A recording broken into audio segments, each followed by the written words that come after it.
So, you want to get the perfect score on the Microsoft Flight Sim Maverick activity aircraft carrier landing. Well, I made this video for you of the ground component first and a part showing you my own hands live, real time while I land it, so you can see everything I'm doing and you can get a top score like I did. Yes, I'm tied world number one on this activity.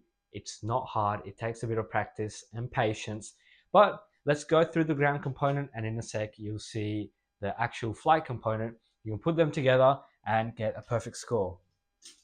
Now, I don't have an FA-18 Hornet, but I do have a Concorde, and you can probably guess what I'm about to tell you about the ground component. The keys are these pictures that I've drawn here. Number one, maintain 120 knots of indicated airspeed. You'll be looking at your HUD head-up display, and on the very left, it's going to have the 120 knots, the airspeed. We don't want to be a knot high. We don't want to be a knot low.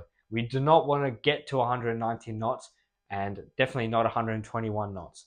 How do we maintain airspeed?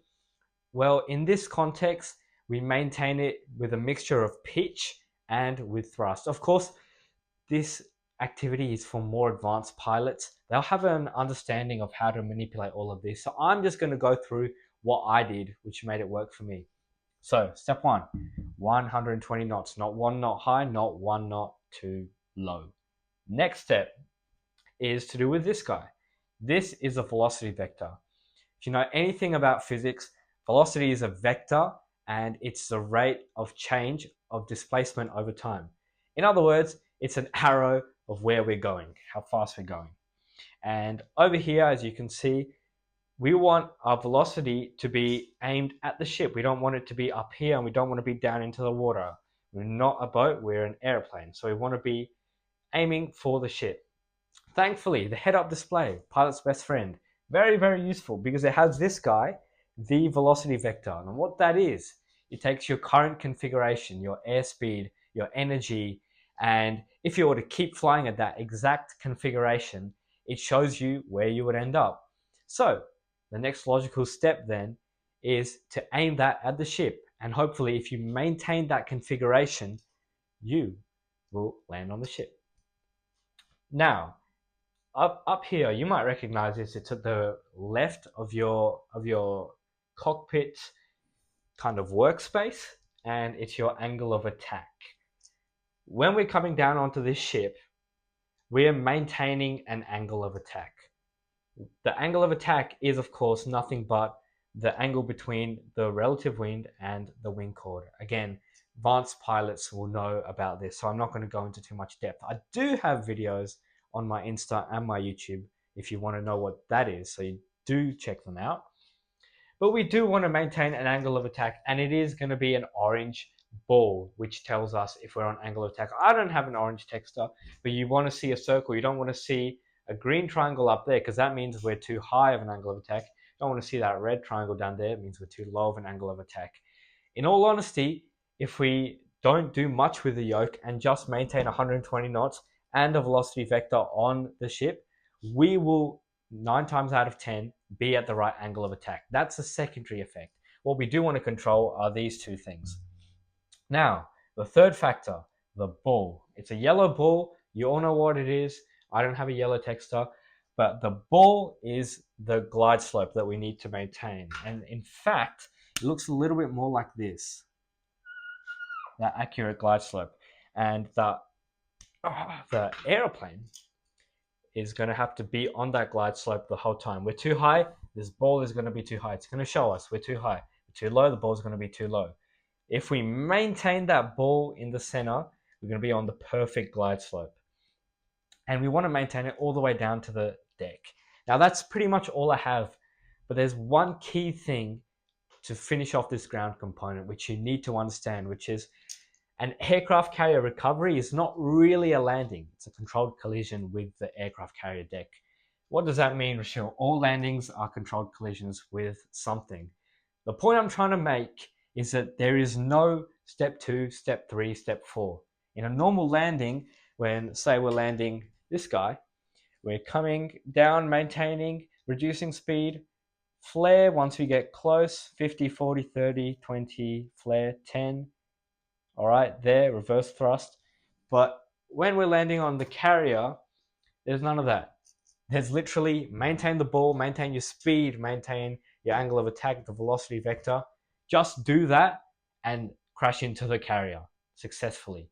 There's no flare, there's no round out, there's nothing like that. You maintain these parameters the whole time, always adjusting, and bam, make contact with the carrier as a surprise. You don't want to force it down still. You're just flying it down to the collision. That should wrap up the ground component. One more slight nuance, which might already be a bit obvious, is the closer you get, the smaller changes you want to make. As you can see, I might increase some power up here. It doesn't really affect me, but over here, if I do the same thing, look at that angle difference, right? We don't want to make big changes on short final. So the closer you get, the smaller changes you make, as you will see me do in a second. And if you maintain the ball, you will hit that third wire. That comes, again, as a consequence, not something you purposely try and do. Now, let's get to the flying. Okay, let's go. Looking for 120, 122, we're a bit fast. So I'm going to adjust 119, let the nose drop back to 120 very slowly. Velocity vector is now on that aircraft carrier. Keep it there. Keep adjusting. Not one knot too fast, not one knot too slow. Keep in mind there is a lag. So that is pretty good for a configuration. We're still oscillating 119, 120, 121. I want it to be at 120 the whole time. Just like that. We're a bit low. I'm going to add, just saw me just then, add a little bit of power to get back on that glide slope and take it back now because I want to stay at 120, not 122, definitely not. It's all about precision here, not 119, definitely not that slow, 118. Come back to 120, ball is now somewhat near the center, a touch high, touch slow. Balance all the parameters, good. Velocity vectors on the ship, 120 knots, and ball is in the middle. Maintain it, small adjustments, very small. Keep that scan going between the speed vector and the ball.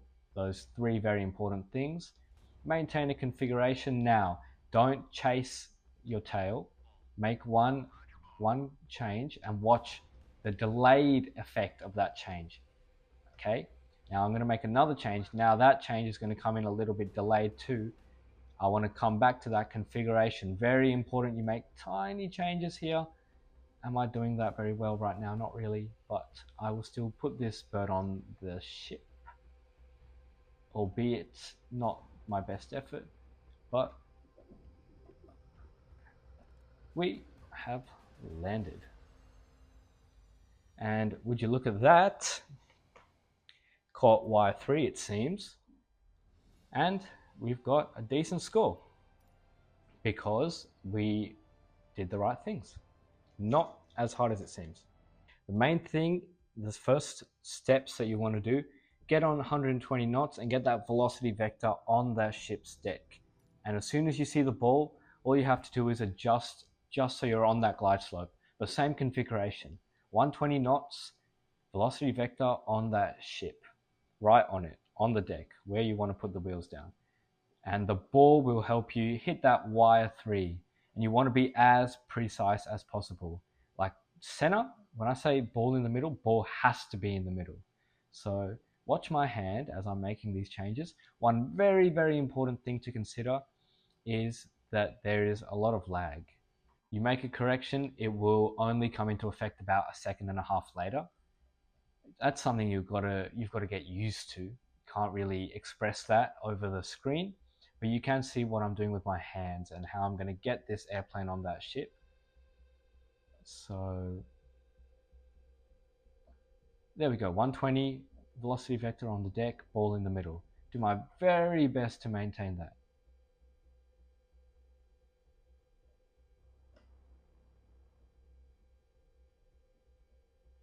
Small adjustments.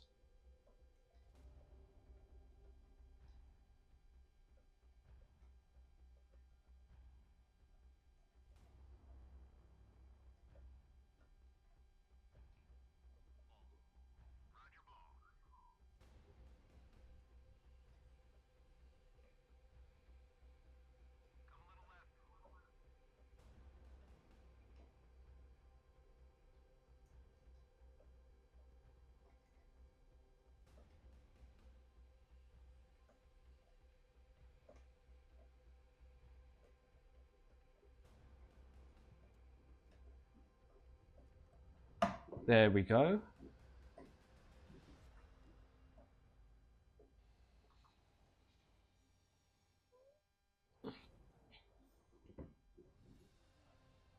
That, ladies and gentlemen, is how to put the FA-18 Super Hornet on an aircraft carrier. All I did there, recounting the steps, first maintain 120 knots and put the velocity vector on the ship. If you are not doing this, your angle of attack will be fine. Then, as you can see in the video, you have to adjust the power to be on that glide slope. If you're too low, you don't need to pull back. If you're too high, you don't need to push the nose down. All you have to do is make tiny changes to the power, really small. And the most important thing, I do think, is to make small changes and anticipate what the airplane's going to do. You can't fly this thing in the moment. You have to have a picture of what's going to happen a second, 2 seconds in front. And if you watch the velocity vector very, very closely, you can have a sense of how your airplane's reacting and fix it before it becomes a problem. Hope you got something out of this lesson.